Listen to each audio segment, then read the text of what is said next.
The hallway of the DMV office was stuffy and crowded, with people who were visibly annoyed by the long wait. The air conditioner in the office wasn't working properly, and they were all suffering from a lack of fresh air and fanning themselves with hats and folders. A young security guard was surveying the crowd with a disinterested expression, noting that the people in the room seemed as though they had been there for years. The same seniors, migrants in dirty work clothes, and nervous young mothers with crying children were all present, their faces tired and worn. The hallway of the DMV in this average town was not particularly interesting, but the security guard's attention was drawn to the tall, broad-shouldered figure of an older man in worn clothes. The man in the faded blue jacket stood out among the crowd.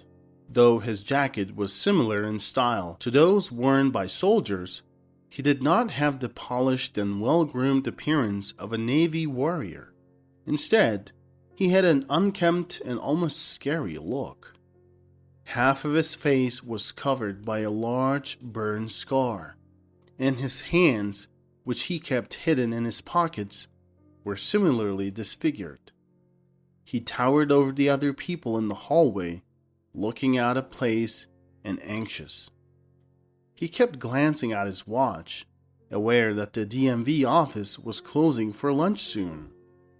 The security guard had a grin on his face as he said to the man, "Looks like you won't make it to your appointment today, old man. Lucy and Denise will not be sticking around any longer." Lucy and Denise were middle-aged women who worked at the DMV, and they were tired of dealing with the long lines of hopeful visitors. They had become arrogant and only seemed to care if the visitors brought them money or expensive gifts. There were also a new employee working in the office. The young clerk, Jennifer, was different from her colleagues Lucy and Denise. She was a recent graduate of an orphanage. She had no significant wealth and did not accept bribes. She worked diligently, following the example of her beloved teacher, Mrs. McKenna, who had taken her under her wing like a mother. Lucy and Denise were pleased to have a stray orphan working in the department. That's what they called Jennifer behind her back. Lucy and Denise took advantage of Jennifer's willingness to work and often left her with most of the work, allowing them to relax and read magazines or go shopping during their lunch breaks and often returning late to the office. They had a favorite topic of conversation, which was gossiping and making fun of Jennifer's appearance. They did not want to acknowledge that Jennifer, who was modestly and tastefully dressed with minimal makeup on a fresh face, was 100 times more beautiful than they were. Instead of working on their own shortcomings and trying to improve themselves, Lucy and Denise enjoyed spreading rumors and talking ill of Jennifer. Jennifer's hard-working attitude was considered dull by Lucy and Denise. Her single status also became a source of ridicule, earning her the nickname Bird among the two women. But with only 15 minutes remaining before the lunch break, Lucy and Denise picked up their expensive bags with impassive expressions and left the office with dignity. The man with the burned face was taken aback and said, "Girls, please don't leave. I've been waiting in line since this morning." Lucy and Denise ignored the man's plea and did not even bother to look at him. But he persisted, his voice filled with desperation. "Please understand, I came all the way from my village. My boss leaves in 20 minutes and it's the last one for today. I just need to change the photo on my driver's license, please." Lucy replied irritably, "Listen, old man, there are many of you here and there are just 3 of us. Come back after lunch break." The man pleaded further, "Please, I can't come back after lunch. My mother is waiting at home. She has a sick heart, you must understand." The man tried to plead with the angry DMV clerks, but they didn't listen to him. Denise's face twisted with disgust as she shouted, "Guards, get this bum out of here immediately." The security guard, who had been dozing off, quickly woke up and followed Denise's orders. He pushed the man out of the room without thinking twice. He was scared of losing his job. He didn't want to disappoint his wife, who would leave him if he lost his job. The guard pushed the man out the door and locked it with a key. When Jennifer heard the commotion, she ran out to see what was happening. She went outside to catch up with the man, but Lucy stopped her with a sneer on her face. "If you help every customer like that, you'll never have enough time to finish all the work. One person helping everyone else will just slow everyone down." But Jennifer ignored them and called out to the man. He turned to her with hopeful eyes.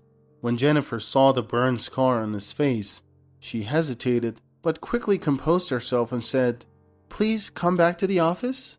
I will take care of everything and you'll make it in time for your bus." As Jennifer worked on the man's paperwork, he sat hunched over in a chair, staring blankly at one spot. He muttered, "Is there really no justice in this world? What for? What for I risked my life for them?" Jennifer handed the completed document to the man, who was still visibly upset. "Here you go, please," Jennifer said as she handed the document to him. "And please, I'm sorry for what my colleagues said. Their work is stressful and they're burnt out. Unfortunately, this is what happens to people at the office sometimes." The man with the burned scars thanked Jennifer and wished her happiness before leaving the office. An hour later, Lucy and Denise came back from their lunch break and were met with angry glares from the people waiting in line.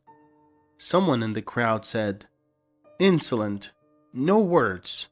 The girl is working alone while they just walk around." The anger of the people was echoed by others. "No, we can't let this go. We should file a complaint." Someone sighed sadly. "What good will it do? They'll just get fired and replaced by others.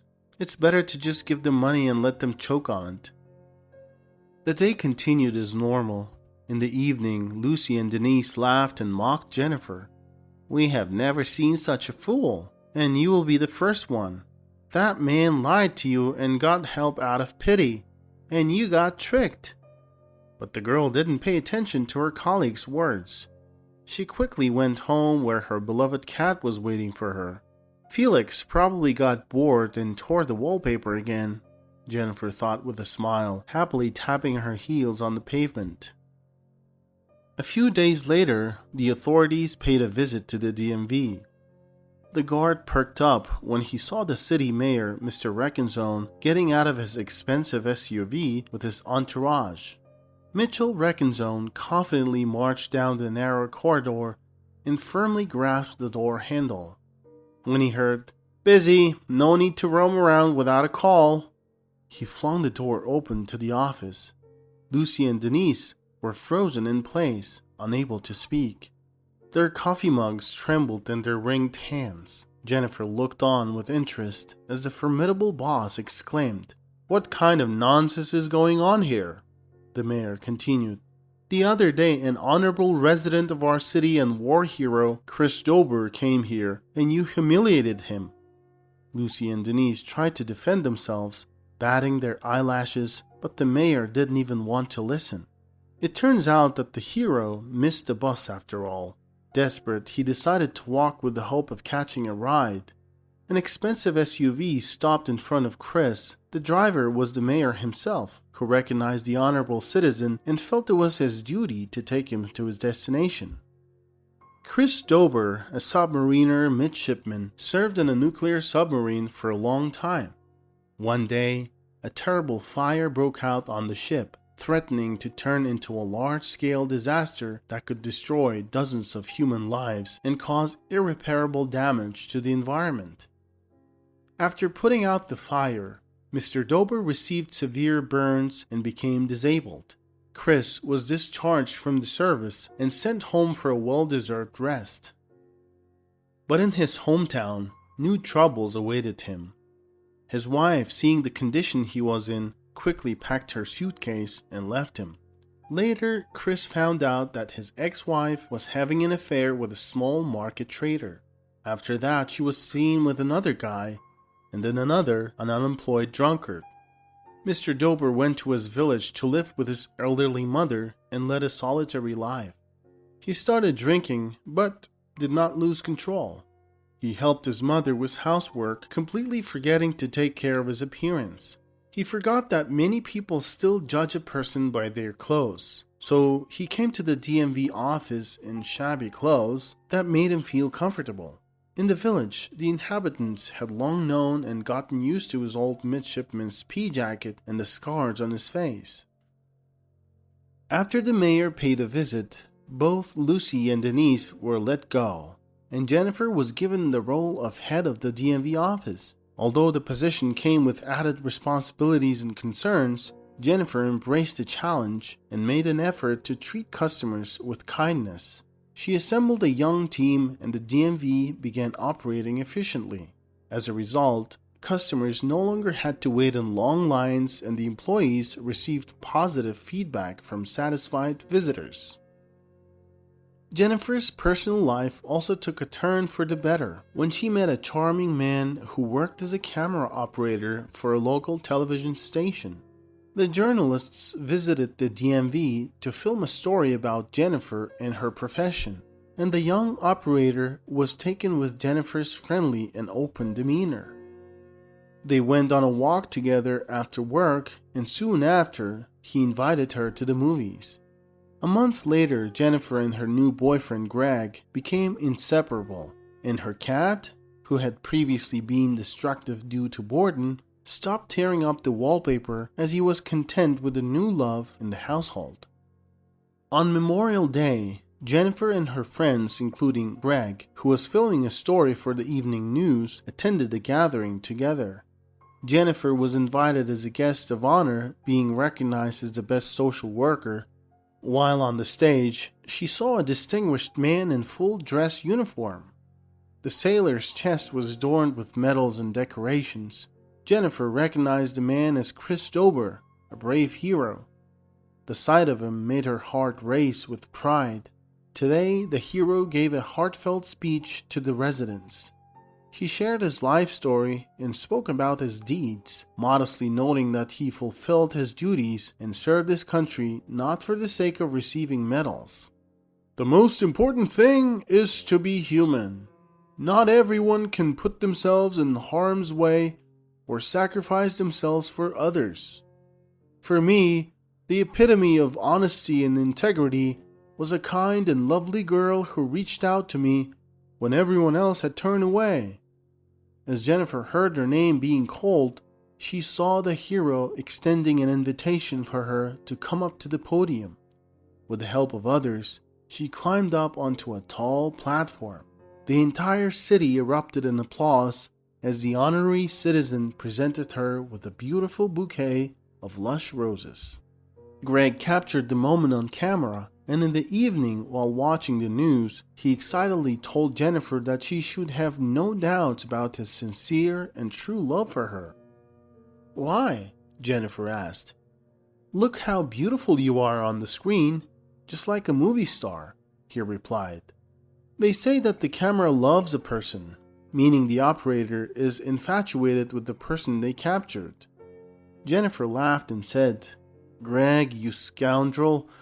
On the screen I may look like a movie star, but in real life, I'm a plain Jane, huh?" Greg hugged his beloved, looked into her eyes and said quietly, "In life, you are 100 times more beautiful." What are your thoughts on the story and characters? How would you handle things differently? Share your thoughts as they may be helpful for those experiencing difficult times. If you enjoyed the story, please consider liking and subscribing for more content. Click the notification bell button. Thank you, and we'll see you soon.